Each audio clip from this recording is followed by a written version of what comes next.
ఓం గంగణపతే నమ శ్రీ గురుభ్యో నమ హరి ఓం.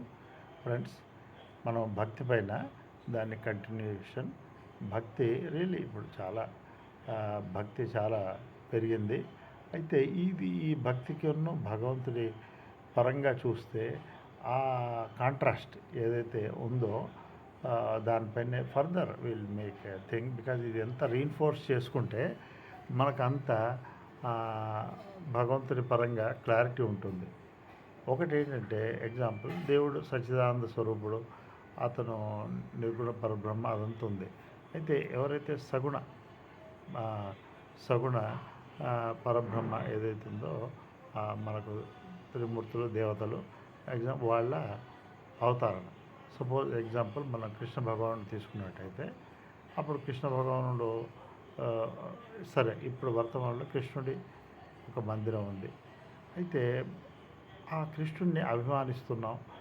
ఆ కృష్ణుడికి సంబంధించిన మనం రిచువల్స్ కానీ, కృష్ణుడి పిల్గ్రిమేజ్ చేయడం, కృష్ణుడికి సంబంధించిన అభిషేకాలు, హోమాలు ఏదైనా మనం అయితే విధి విధానం చేస్తున్నాం, అది చేయడం, ఆయనను అభిమానించడం, మనం ఆయన ఇష్టపడుతున్నాం. అది మన అడోరేషన్ కృష్ణ పరమాత్మ పైన. అయితే దీనివల్ల మరి ఆ భగవంతుడు ఏమన్నాడు, ఆర్తి అర్థార్థి జిజ్ఞాసు జ్ఞాని వాళ్ళను నేను చేరదీస్తానని. అయితే వీళ్ళ కోరికలు తీరుతాయి. అయితే దీనివల్ల వచ్చేది ఏంటంటే చిత్త నైశ్చల్యం వస్తుంది. అయితే ఇదేంటంటే దేవుడి మీద అభిమానం, ఒక అభిమానం, ఆయన ఆశ్రయిస్తున్నాం. ఎందుకంటే మనకున్న పీడ బాధల నుంచి నివృత్తికి, మనకు కోరికలు తీరడానికి మనం చేసే ప్రయత్నం అది డెఫినెట్గా అది నెరవేరుతుంది. అయితే మరి భక్తుడు ఎవరు ధర్మం ఏంటి, ఎవరిని నేను ప్రేమిస్తాను, ఇందాక చూసిన దాంట్లో తాను దేవుడిని ప్రేమిస్తున్నాడు. అయితే దేవుడు అనేది ఒక చట్టం. దేవుడు వ్యక్తి కూడా, ఆ వ్యక్తి కూడా దేని మీద ఆయన పాద పద్మాలు అంటాం, ఆయన దేని మీద నిలబడ్డాడంటే ఒక ధర్మం, ఒకలాంటి నియతి ఆర్డర్. ఆ నియతి ఆర్డర్ భగవంతుడికి సంబంధించింది ఏదైతుందో అవి ఇప్పుడు అదే కృష్ణుడు ఆశ్రయించాడు బాధలో, విషాదంలో. కృష్ణుడు ఏంటంటే ఇది భగవద్గీత చెప్పారు. ఆ భగవద్గీతలో స్పెసిఫిక్ మనం ఇప్పుడు ఈ కాంటెస్ట్లో చూస్తే ఆ చాప్టర్ 12లో 13వ శ్లోకం నుంచి 20వ శ్లోకంలో 42 లక్షణాలు చెప్పారు. ఈ లక్షణాలు ఏంటంటే అవి మన ప్రవృత్తులు, మనం ఏవైతే మన కర్మలో శారీరకంగా, మానసికంగా, అర్థకామాల్లో మనం అనుసరించే ఆ పర్టికులర్ రూల్స్, ఆ పర్టికులర్ నియమాలు. అయితే అక్కడ స్వామి ఏమన్నారంటే, అవి చేసిన వాడిని నేను ఇష్టపడతాను, ఇది ధర్మం. అండ్ ఇది ఇది ఇది పాటించిన వాళ్ళకు, అయితే ఇది పాటించిన వాళ్ళకు ఏమవుతుందంటే వాళ్ళకి ఆల్రెడీ భగవంతుడి మీద భక్తి ఉండనే ఉంది. అయితే వాళ్ళ కోరికలు తీరడమే కాకుండా వాళ్ళు మనశ్శాంతి, తృప్తి, సంతోషం, ఈ 3 కూడా వస్తాయి వీళ్ళకు. ఈ 42 లక్షణాలు ఏంటంటే మోరల్స్, ఎథిక్స్, మళ్ళీ నైతికత, కొన్ని వాల్యూస్, మానవత్వ విలువలు, ఇవన్నీ కూడా ఇవి. అయితే ఇవి ఎవరైతే పాటిస్తారో వాళ్ళు భక్తుడు, ఇది ధర్మం, అండ్ ఇతను నాకు ఇష్టడు. ఈ 3 భగవంతుడు చెప్పాడు. అయితే భగవంతుని ఆశ్రయించినందుకు ఆర్తి తొలగడం, మనకు కోరికలు తీరడం, భగవంతుడి అది జరుగుతుంది. దాంతోపాటు అదొక వ్యవస్థ, అదొక కాన్స్టిట్యూషన్, అయితే ప్రోటోకాల్ అనండి. అయితే దానికి తోడుగా ఈ వ్యక్తికి ఇప్పుడు ఇతను భక్తుడు, ఫస్ట్ అతను ఆయనను అభిమానించేవాడు ఒక స్పెసిఫిక్ పర్పస్తో, ఆయన స్తోత్రాలు చదవడం, గుడికి వెళ్ళడం, మళ్ళీ ఇప్పుడు ఏదైతే మనకు ఫీల్డ్లో ఉందో ఇది ఏదైతే ఉందో యాత్రలు, మరి మనం చేసే చాంటింగ్స్, హిమ్స్, స్తోత్రాలు చదువుకోవడం, పూజలు, ఎవ్రీథింగ్ ఇప్పుడైతే ఏదైతే ఫీల్డ్లో ఉందో. అయితే భగవద్గీతలో మాత్రం ఎవరు నాకు ఇష్టడు అంటే భగవంతుడు చెప్పాడు, ఎవరైతే ఈ 42 ఉన్నాయో ఆ ఆ లక్షణాలు కలిగి ఉన్న వాళ్ళను నేను ప్రేమిస్తాను, అతను అది ధర్మం, అతడు నా భక్తుడు అన్నాడు. ఈ భక్తుడికి ఆ విధంగా చిత్తశుద్ధి ఏర్పడింది. ఇవి కలిగి ఉండడం చిత్తశుద్ధి. ఎందుకంటే ఇప్పుడు క్లారిటీ ఏంటంటే జనరల్గా అది భక్తుడికి చిత్తశుద్ధి వస్తుంది అన్నారు. అంటే చిత్తశుద్ధి ఉన్నవాడే భక్తుడు. ఈ రెండింటికి కాంప్లిమెంటరీ చిత్తశుద్ధి కలగడం. అయితే మరి దీనికి అన్యంగా ఉంది చూద్దాము. ఇప్పుడు ఈ ఇంకొక కేటగిరీ ఏంటంటే వాళ్ళు ఈ 42 లక్షణాలకు భిన్నంగా ఉంటారు. అయితే భిన్నంగా ఉంటే అదే ఆసుర ప్రవృత్తి, రాక్షసులు. అయితే అది చిత్త అశుద్ధి, చిత్తమలం, చిత్తం ఏదైతే ఉందో ఆ ప్రవృత్తి ఉంటుంది. దీనివల్ల ఏమవుతుంది, వాళ్ళు కూడా కష్టాలు తీరినా, కోరికలు తీరినా వాళ్ళు దుఃఖంలో ఉంటారు. వాళ్ళకి మనశ్శాంతి, పీస్, హ్యాపీనెస్ ఉండదు. వాళ్ళకి పెయిన్లో ఉంటారు, అశాంతి, రెస్ట్లెస్. ఇప్పుడు మనం చూస్తే ఎవరైనా కూడా దీనికి భిన్నంగా చరించే వాళ్ళకి అన్నీ ఉన్నా, ప్రాస్పరిటీ ఉన్నా, మరి పవర్ ఉన్నా, వాళ్ళకి ఎన్ని క్వాలిఫికేషన్స్ ఉన్నా వాళ్ళు దుఃఖంలో ఉంటారు. ఇప్పుడు మనం ఆ విధంగా చూస్తే దుర్యోధనుడికి లేనిది లేదు, అన్ని దుఃఖమే. అలా ఏ భక్తి ఎవరిని చూసినా వాళ్ళకు అన్నింటికి మెటీరియలిస్టిక్గా ఉన్న వాళ్ళకు వీళ్ళను రాక్షసులు అంటారు. సో కోరికలు ముగ్గురికి తీరుతాయి. అయితే ఆ రెండో పార్ట్ మరి అతను భక్తుడా రాక్షసుడా అన్నది ఇంపార్టెంట్.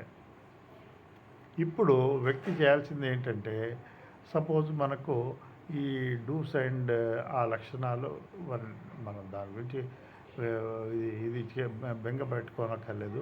అట్లీస్ట్ గుర్తించేసి ఇవి నన్ను దేవుడికి నన్ను చేరదీసుకోవడానికి అడ్డంగా ఉన్నాయని ఎవరి వాళ్ళు హానెస్ట్గా ఈ 42 మీద విశ్లేషణ చేసి మరి నేను ఎంతగా నా వృత్తులకి వాటికి ఉన్న తేడా ఏంటి, అంతరం ఏంటి, అది గుర్తించి అది ఉండాలనుకోవడం, దాన్ని ఇది రీప్లేస్ చేస్తుంది. ఇప్పుడు మనం ఒక చోట ఒక ఐటమ్ ఉంది, సమ్ కైండ్ ఆఫ్ ఉండకూడదని అది తీసేసాం, ఇంకో ఐటమ్ పెట్టుకున్నాం. అట్లాగే మనస్సులో దాన్ని నెగెట్ చేయడం అండ్ ఇది ఉండాలనుకోవడం, ఈ ప్రాసెస్ దాన్ని రీప్లేస్ చేయడం అంటే దేర్ ఈజ్ ఎ ఛాన్స్. ఇప్పుడు అయితే మనకు ఆ నెగటివ్ నుంచి పాజిటివ్కి వస్తుంది. అయితే ఈ ఇన్నర్ ఆడిట్ అంటాం దాన్ని. ఇది లోపల జరిగినప్పుడే మనిషికి శ్రేయస్సు ఉంటుంది. లేకపోతే అన్ని కోరికలు తీరినా పీడ, బాధ, వ్యధ, దుఃఖం, ఇవి ఒకటి భయం, ఇవన్నీ ఉన్నాయి. సరే, ఈ స్థితిలో కూడా సపోజ్ ఒక వ్యక్తి భక్తుడే అదంతా ఉంది, ఆ పైన కూడా వివేకం ఇంకా ఫర్దర్. ఎందుకంటే ఈ భక్తుడికి ఆయన ప్రియుడు అంటే ఏమన్నట్టు ఆయన కృప, ఆయన ఏంటి ఆనంద స్వరూపం, మనకు కూడా ఆనందం వస్తుంది, సంతోషం ఉంటుంది. అయితే ఇంకా ఆ పర్టికులర్ ఇది ఒక ఎలిజిబిలిటీ, అర్హత హయ్యర్ లైఫ్ పోవడానికి. ఆ హయ్యర్ లైఫ్ ఏంటంటే జీవుడి స్వరూప జ్ఞానం, ముక్తి, మోక్షం అనేది మనం దానికి పాత్రత ఇప్పుడు ఈ భక్తుడికి. అయితే అది తర్వాత ఏంటంటే భగవద్గీతలో ఇప్పుడు మనం ఓన్లీ ఒక చాప్టర్లో 8 శ్లోకాస్ గురించి అనుకున్నాం. టోటల్ 701 శ్లోకాస్. ఆ దాంట్లో ఇన్స్ట్రక్షన్ ఉంది, ఉపనిషత్ సారం.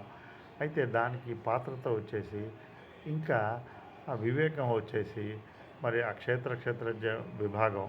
అయితే తను తెలుసుకున్న దాని నుంచి విడిపడడం, తాను జ్ఞానిగా గుర్తించడం, ఆ జ్ఞానం, ఆనందం, ఇమ్మార్టాలిటీ, ఇవన్నీ కూడా 1 ఆ భగవంతుడి తత్వానికి చేరుకునే ఒక అర్హత ప్రాప్తిస్తుంది. సో ఇతన్ని జిజ్ఞాసు అంటారు. అయితే భగవంతుడు అంటున్నారు, ఎవరైతే భక్తుడిగా ఉండి ఇహం పరంగా అన్నీ బాగా చూసుకున్నాడో అయితే అతనికి వివేకంతో ఫర్దర్ ఇదే మార్గంలో ఉన్నప్పుడు అతను జిజ్ఞాసు, అర్థార్థి ఇందాక చూస్తుంది. ఇప్పుడు జిజ్ఞాసు అంటే మోక్షం, నాకు మోక్షం కావాలి అని భగవంతుడు సూచించిన ఆ మార్గంలో ప్రయాణిస్తూ ఆ ప్రస్థానత్రయం దాంట్లో ఇవన్నీ సంబంధించిన విశదీకరించారు. అవి చూసి సో తను జ్ఞానం పొందుతాడు. అప్పుడు భగవంతుడు ఆయన మన భగవద్గీతలో ఉంది, నేనే తల్లిని తండ్రిని అని. అయితే ఆ విధంగా ప్రతి తండ్రి కూడా బిడ్డను తన స్థాయికి ఎదగాలని కోరుకుంటాడు. అయితే జ్ఞాని నేను ఒకటే అంటాడు. అయితే మనం కూడా ఆ భగవత్ స్వరూపాన్ని పొందినప్పుడే జీవిత సార్థకత. సో ఇది ఒక క్లారిటీ. ఇప్పుడు అందుకోసం ఇప్పుడు మనం కూడా చూస్తున్నాం, ఈ ప్రాస్పరిటీ అన్నీ ఉన్నా కూడా ఏదో కలత, మరి అశాంతి, వీటికి కారణాలు ఇప్పుడు మనకేదో మనకు అనారోగ్యం ఉంది. అనారోగ్యానికి మనం కారణాలు కనుక్కున్నప్పుడు, ఆ డయాగ్నోస్ చేసినప్పుడు అదే అది దాంట్లో డయాగ్నోసిస్, ఆ డయాగ్నోసిస్ పార్టే ఇప్పుడు మనం చేసుకోవాలన్న అంతఃకరణ, ఇది ఇన్నర్ విశ్లేషణ, ఇన్నర్ సమీక్ష, రివ్యూ. ఈ రివ్యూలో తెలిసిపోతుంది. ఆ తెలిసిపోయాక నెగటివ్ నుంచి పాజిటివ్కి వస్తాం. ఆ పాజిటివ్లో మళ్ళీ మనకు ఇది జాగ్రత్త వస్తుంది, ఇది మళ్ళీ అనిత్యం. అయితే ఇక్కడ మనకు పీస్ మనశ్శాంతి ఉంది. అయితే ఇది మనకు దీని పూర్ణత్వం పొందాలి అంటే మరి మనం ఎలా? ఇప్పుడు ఆ చేప కనుక నెగిటివ్ అంటే అది ప్లెయిన్ ల్యాండ్ మీద ఉన్నట్టు, అది వచ్చి సీషోర్కి వచ్చింది. సీషోర్లో మనకు ఆ బ్రీజ్, చల్లదనం, ఒకటి మనం ఇందాక అన్నట్టు ఆ కృప, దాని ఏంటంటే ఆ సీ లక్షణం, చల్లదనం దీనికి మనకు వస్తుంది. అయితే ఇప్పుడు ఒక స్కోప్ ఏంటంటే అది మనం ఎందుకు సొంతం చేసుకోకూడదు? ఆ పూర్ణత్వం ఏదంటే ఇది అనిత్యం కాబట్టి, అనిత్య శరీరాన్ని. అయితే దీనికి మృత్యు ఉంది, మరి ఇదంతా కూడా అభద్రత ఉంది. ఇవన్నీ కూడా మనకు పూర్ణత్వం ఇవ్వటం లేదు అని భావించి అది ఆ మిగతా శిక్ష మిగతా కూడా ఆ భగవంతుడు ఏదైతే ఉన్నదో నిర్దేశం గీత, అది చేసుకొని అది గీతను పాటించి అప్పుడు మనకి ఆ చేప కనుక సముద్రంలో జంప్ చేసినప్పుడు ఇంకా దానికి ఇంకేమీ వెళ్తలేదు. అయితే అట్లాగే వ్యక్తికి కూడా ఆ పూర్ణత్వం, ముక్తి, మోక్షం సిద్ధిస్తాయి. ఇది టోటాలిటీ. సో ఇక్కడ దెర్ ఇస్ ఎ క్లారిటీ. ఇది ఒక ప్రాక్టికల్ మనకు పరిస్థితి ఏదైతే భగవంతుడే చెప్పాడు, అలాగే ఇదే లాస్. కృష్ణుడు చెప్పిందే అందరూ దేవతలు, దేవి భాగవతం ఏదైనా ఏ దేవుడైనా చెప్పేది ఆ లాసే. రాముడు చెప్పిన అంతే, రామ విగ్రహం ధర్మ మర్యాద పురుషోత్తం, ఆ మర్యాదనే. సో ఇంకోటి ఏంటంటే దేవుడు తన స్వభావం ఉన్నవాళ్ళని ఇష్టపడతాడు. ఇది మనుషుల్లో కూడా అంతే. ఇప్పుడు ప్రకృతిలో మాత్రం energies plus minus, north south, ఇది ఆపోజిట్ పోల్స్ దగ్గరికి వస్తాయి. కానీ ఇక్కడ దేవుడి వ్యక్తుల్లో కూడా మనకు ఎవరు ఇష్టం అంటే మనలాగా ఉండేవాళ్ళు. రాముడు ఎవరిని ఇష్టపడతారంటే రాముడిలాగా ఉండేవాడు. అయితే అలాగే భక్తుడు అంటే ఎవరంటే ఆయనను అభిమానించేవాడు. అయితే అట్లాగే కృష్ణుడు ఎవరు అంటే కృష్ణుడిలాగా ఉండేవాడు. శివుడు ఎవరిని ఇష్టపడతాడంటే హాలాహలం, ఆయన ఏదైతే లోకాలకు కంటకంగా ఉందో ఆ హాలాహలం తీసుకున్నారు. అంటే మనం ఎవరి బాధ నివారణకు ప్రయత్నం చేసినా మనం శివుడు, ఆ మంగళకారుడు అంటే తీసుకుంటాడు. ఇప్పుడు బాధ పెట్టేవాడు శివుడు కాదు. అట్లాగే అమ్మవారు ఉంది. అమ్మ అంటేనే క్షమాగుణం, దయ, ప్రేమ, ఏది ఆశించకుండా సేవ చేస్తుంది అమ్మ. అయితే ఇది అయితే దీన్ని మనం అయితే భగవంతుడి దగ్గర కావాలంటే మరి భగవంతుడి లక్షణాలను మనం మనం ఆకలింపు చేసుకున్నప్పుడు ఆ భగవంతుడి కృప మన మీద ఉంటుంది. లేకుంటే మనకు కోరికలు తీరచ్చు, అన్నీ చేయొచ్చు, కానీ మనం ఆ స్థితిని వంచితులం అయిపోతాం. అయితే అది పూర్ణత్వం కాదు. సో ఇది మనం పురాణాల్లో అంతా కూడా ఇదే మనకు ఎందుకంటే ఆ రాక్షసులు ఉన్నారు, వాళ్ళకి అన్ని కోరికలు తీరాయి, అన్నీ చేశాయి. మరి వాళ్ళకు దేవుడికి పాత్రతకు నోచుకోలేదు. వాళ్ళకి దేవుడు ఇంకా వాళ్ళని దండించాడు. అయితే దేవుడు అనేది ఒక చట్టం. అయితే ఎక్కడైతే దీనికి భిన్న లక్షణాలు ఉన్నప్పుడు అది ఏంటంటే అది ఆ దైవ కృపను మనకు చేర్చలేదు. ఆయన కృప ఎట్లా వర్షిస్తుంది, ఆనంద స్వరూపుడు ఆనందం. అయితే ఆ కృప రాదు. ఎలాగైతే లైట్ అందులో ఆ ఫిల్మ్ ఉంది, బ్లాక్ ప్యాచెస్ కలర్ ఉంది, కలర్లో పాక్షికంగా వస్తుంది, బ్లాక్లో అస్సలు రాదు, వైట్ ఉంటే పూర్తిగా వస్తుంది. సో ఇది ఆయన చట్టం. ఇది మన దుష్ట శిక్షణ, శిష్ట రక్షణ అంటాం. సో ఇలాంటిది ఇది ఆ ధర్మ రూపంలో దైవం ఉన్నాడు అనుకుంటాం కదా. అయితే ఆ ధర్మం అంటే ధర్మమైనా దేవుడి చట్టాలైనా మరి ఆయన నియతి అన్న ఇవి పాటించినప్పుడు అది వస్తుంది. వచ్చినప్పుడు ఆయన కృప ప్రతిబింబిస్తుంది దాంట్లో. దీని ఫర్దర్ నెక్స్ట్ స్టెప్ మరి నెక్స్ట్ స్టెప్ ఏంటంటే ఆ భగవంతుడికి మనం ఫర్దర్ పాత్రతో వస్తుంది. ఆ భగవంతుడి ఆ ఫర్దర్ మిగతా స్క్రిప్చర్స్ ప్రకారం దాంట్లో ఉంది కూడా. ఎట్లాగైతే జీవుడు దీని నుంచి విడిపడడం, దాన్ని వరించడం, ఆ వరేణ్యం గాయత్రి గాయత్రి వరిస్తున్నాం ఏంటి. సరే ఈ కోరికలు తీరినా ఇదంతా ఉన్నా కూడా మనకి ఇది నిత్య తృప్తి ఇవ్వదు కదా. మరి అయితే ఇది మృతప్రాయం. మరి ఇవన్నీ కూడా అని చెప్పేసి ఆ సవిత అంటే ఆ జ్ఞానం వరిస్తాం. మన బుద్ధిని అటు ప్రేరేపించమని ఆ తల్లిని వేడుకుంటాం. అప్పుడు అది ఇమ్మార్టాలిటీ కాబట్టి దీని నుంచి విడిపడతాం. దీని నుంచి విడిపడి మనం ఆ తద్ధామం జ్ఞానం వైపు ఏష బ్రాహ్మీ స్థితి అన్నారు. స్థిత ప్రజ్ఞలో ఉంటాం. ఇప్పుడు ఏంటంటే ప్రజ్ఞ అది బింబం. ఇప్పుడు ప్రతిబింబాల్లో చెప్పుకున్నాం. ప్రతిబింబాలు మార్పు చెందుతాయి, వాటిలో అవి జడం, అవి వాడికి ఇది దుఃఖాలయం అశాశ్వతం అన్నారు. ఇప్పుడు బింబం ఎందుకంటే మనం ఎంత సుఖం వచ్చినా ఈ సుఖం కంటిన్యూగా పొందాలంటే మనం కంటిన్యూగా ఆ దైవీ స్థితిలో ఉండగలిగినప్పుడు కొంచెం ప్రతిబింబిస్తుంది. అయితే ఓవరాల్గా ఉంది ఆ ఆనందానికి దూరం కావడం. సో దాని నుంచి విడిపడడం. ఆ గాయత్రి మాత మంత్రమైన అదే, మృత్యుంజయ మంత్రమైన అదే, ఉర్వారకమివ బంధనాత్. అయితే ఈ అనాత్మ ఏదైతే ఉందో జడం, దాని నుంచి విడిపడడం. అమృతత్వం అన్న ఆనందమైన మనం పొందే ఆ పరమస్థితి అదే. సో ఇది ఒక గ్రాడ్యువల్ లాజికల్గా ఉన్న ఇది మనకు సోపానం. ఇప్పుడు ఎవరెవరైతే మహాత్ములు దీన్ని పొందారో వాళ్ళు ఆ స్థితిలో ఉన్నారు. అయితే మన పెద్దవాళ్ళు అంటారు కదా, మన లోపం మనకు తెలవాలి, ఎదుటి వాళ్ళలో మంచి. ఇది మనకు ప్రోగ్రెస్ అవుతుంది. లేకుంటే ప్రోగ్రెస్ కాదు.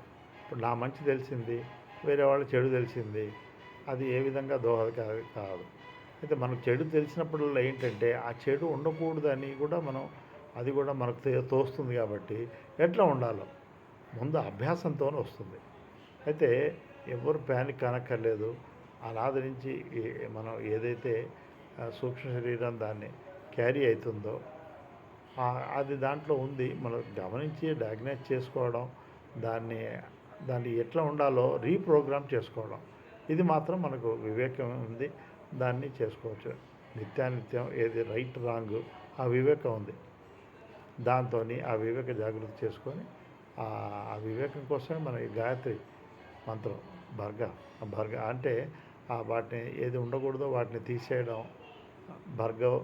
అయితే వాటిని ఏది ఉండాలో ఏది కావాలో దాన్ని వరించడం మృత్యుంజయ మంత్రం. ఇవి చాలా అద్భుతమైన సూక్ష్మంగా వాటిని అన్ఫోల్డ్ చేసినప్పుడు మనం బెనిఫిట్ తీసుకోవాల్సింది.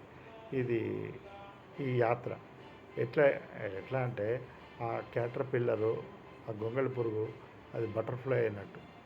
అయితే అప్పుడు అది ఒక అమృతత్వం, ఆ నిత్య తృప్తి. హరి ఓం.